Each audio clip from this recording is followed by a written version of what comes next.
Hello everyone, I am Syed and I'm going to talk about my work, the algorithm that I have developed uh, with my supervisors called OrbitSI.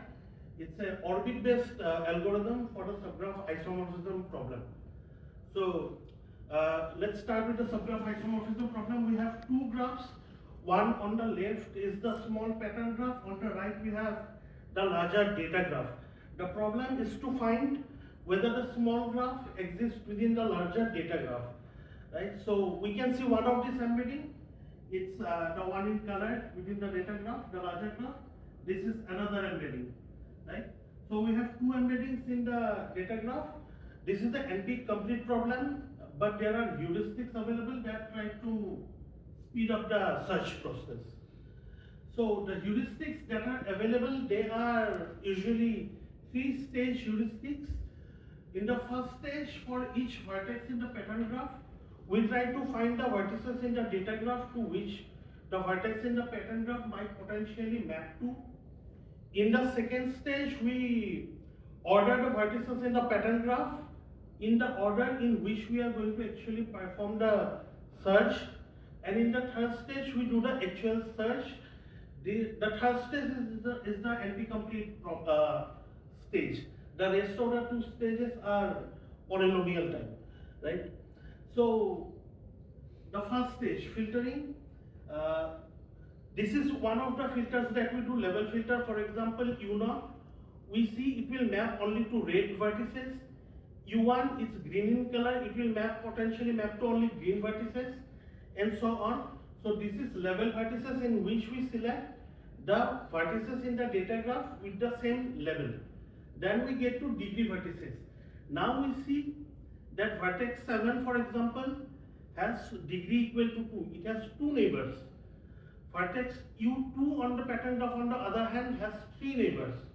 So vertex U2 will never map with vertex V7 because V7 has two neighbors, U2 has three neighbors, they will never map. So this is degree filtering. This is how we eliminate some of the vertices. Then we have neighbor level frequency filtering, in which you can see V7, it has two neighbors. U3 has two neighbors, that's fine, degree filtering works. But U3 has a green and blue neighbor, V11 has green and yellow neighbor, it does not have blue neighbor, right? So that's how we know it won't also map. So this is a neighbor level filtering. So we do this, we end up with this candidate sets, the set of vertices of the data graph to which the vertices in the pattern graph might potentially map to. So we have this. After this we have this search that we can do. This is the search tree. This part of the search tree you can see corresponds to these three vertices are mapped to these three vertices in the data graph. Now we see in the pattern graph we have this vertex edge U2 to U3, the blue to yellow. But this blue to yellow in the data graph, this edge does not exist.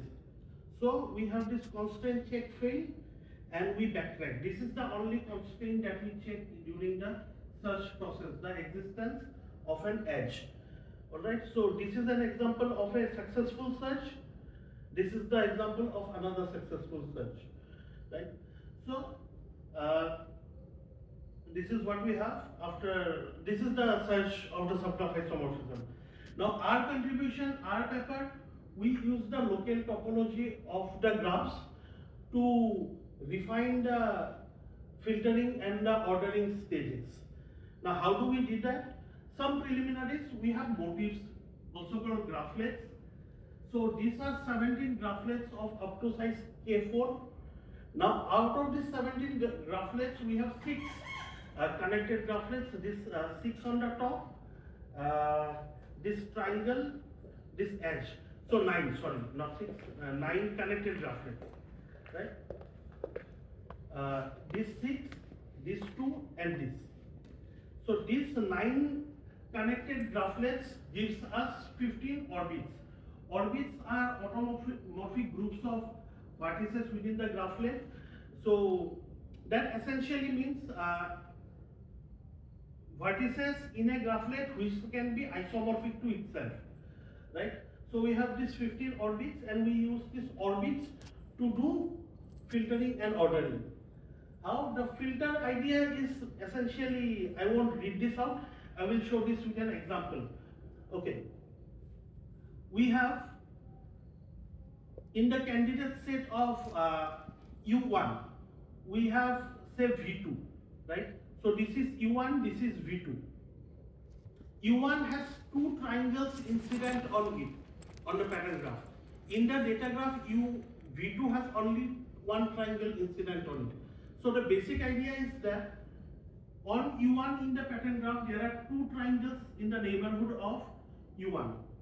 In data graph, there should be at least two triangles in the neighborhood of the V2 vertex, so that these two triangles will map with those two triangles.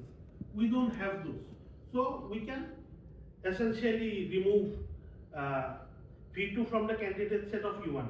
So we don't only take triangles, we take all these 15 different substructures in the neighborhood of these vertices.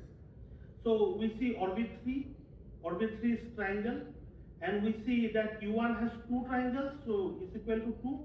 V2 has only one triangle. V4 has four triangles in its neighborhood. V6 has also, V6 does not have any triangle at all, so it has 0 triangle. So we see U1 is 2, U2 being 1 is less than U1, V6 being 0 is less than U1, so we remove V2 and V6 from the candidate set. So as we end up with this reduced candidate set, where we had V2, V4, V6, now we have only V4, right? So orbit order is based on this idea. Edge is the only the existence of an edge is the only constraint that we check, right? So we want to introduce as many edges as possible at the top of the tree, search tree.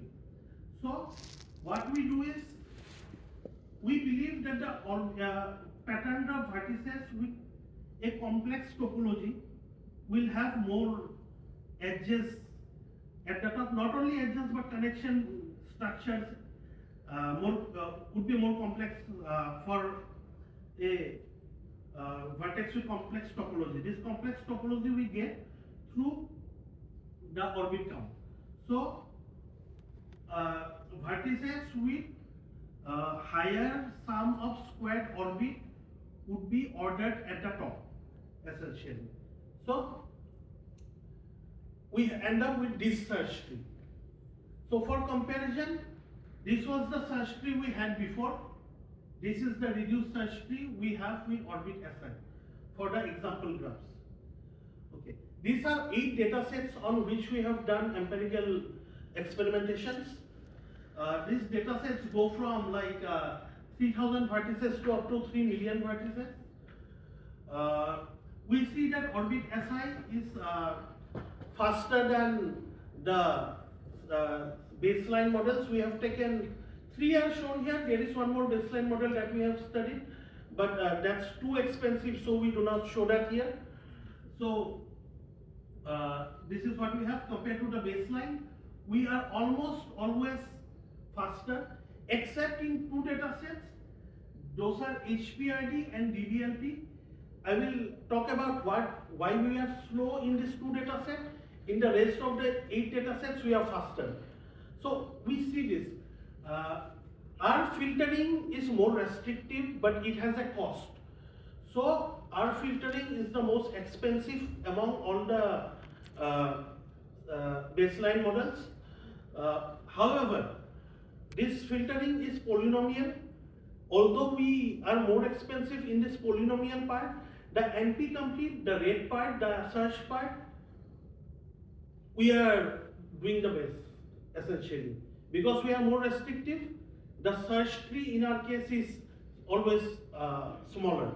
Now, here is the problem. There are some easy data sets, for example, HPRD and DBLP, in which the runtime is in millisecond scale. So in those, the time to read the graph, the time to pre-process the graph itself takes a large amount of time. The orbit counting takes a large amount of time. And so in those millisecond very simple graph, we are not the best algorithm, but in complex graph, as the graph size increases, our method is the best overall. Now, the candidate set size that we have with OrbitSI is the smallest among all the baselines that we have tried.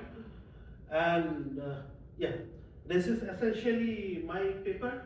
We use topological characteristics using graphlets and orbits to do filtering and ordering.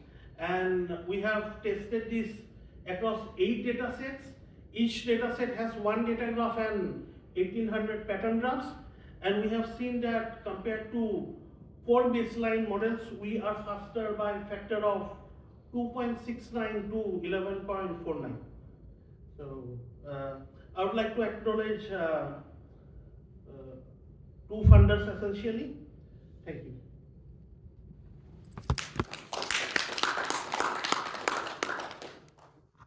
So you don't use the notion of edit distance at all? Because you're changing the labels, right? The topography is what you're looking for, but the labels can be different. Yeah.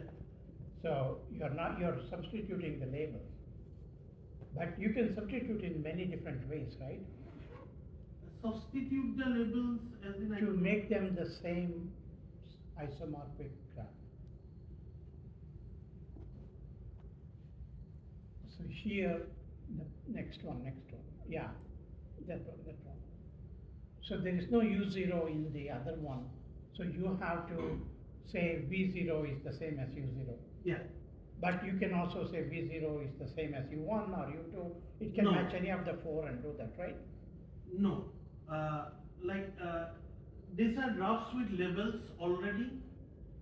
So in the case of say gene, okay, you are given a DNA and you are given a gene. So you want to match a R with a R, a G with a G. Yeah. So I want to match a red with a red. So only the topography, not the labels. Because the labels are not the same. The labels are same. Because there is no U0 in this one. How can no, sorry. U0 is the vertex number, vertex ID. So, what is the label is the color. Oh. Okay. I mean, U0, 1, 2, 3, these are the vertex ID, 0, 1, 2, 3. These are to distinguish between like data graph and pattern graph, it is denoted U and V. But then if there was another vertex with red color in that one, then you would have to Yeah. Okay. So for example, there are 3 vertices with green color in this one. So in the greens candidate set, we have all the 3. I know, but do you find all the occurrences or just one occurrence? All occurrences. All occurrences. Yeah. There are 2 occurrences in here, so both would be.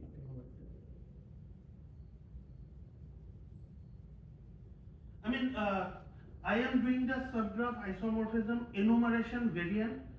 There is this decision variant as well, where you be asked, does this exist in that? Then you find one occurrence and then you would say yes. Essentially, both are empirical.